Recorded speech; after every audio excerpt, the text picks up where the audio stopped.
ত্রয়োদশ জাতীয় সংসদ নির্বাচনে তারেক রহমান নেতৃত্বে বাংলাদেশ জাতীয়তাবাদী দল বিপুল সংখ্যাগরিষ্ঠতা অর্জন করেছে।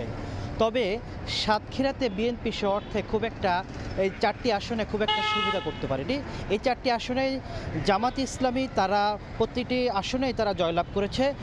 গতকাল রাতে আনুষ্ঠানিকভাবে রিটার্নিং কর্মকর্তার অফিস থেকেই বেসরকারি যে ফলাফল ঘোষণা করা হয় সেখানে আমরা দেখেছি যে জামাত ইসলামের অধিকাংশ চারজন যে প্রার্থী ছিলেন তারাই জয়ী হয়েছেন।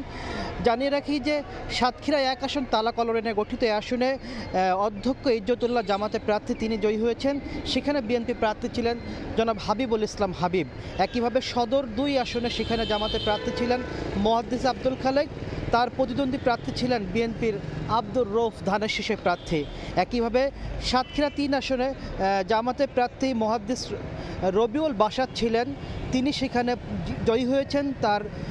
তার নিকট প্রতিদ্বন্দ্বী ছিলেন স্বতন্ত্র প্রার্থী ডাক্তার শহীদুল আলম।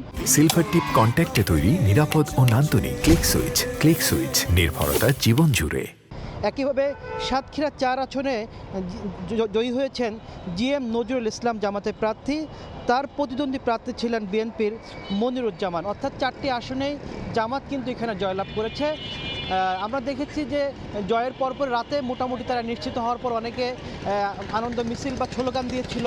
তবে পরবর্তীতে আজকে আনুষ্ঠানিকভাবে দলটির পক্ষ থেকে বা সংগঠনটির পক্ষ থেকে সে অর্থে দিনের বেলাতে আমরা তাদের কোনো আনুষ্ঠানিক কোনো প্রতিক্রিয়া দেখতে পারিনি। তবে সাতক্ষীরা 4টি আসনে জামাত ইসলামী জয়ী হয়েছে। এই ছিল আমার কাছে সাতক্ষীরা থেকে সবশেষ তথ্য।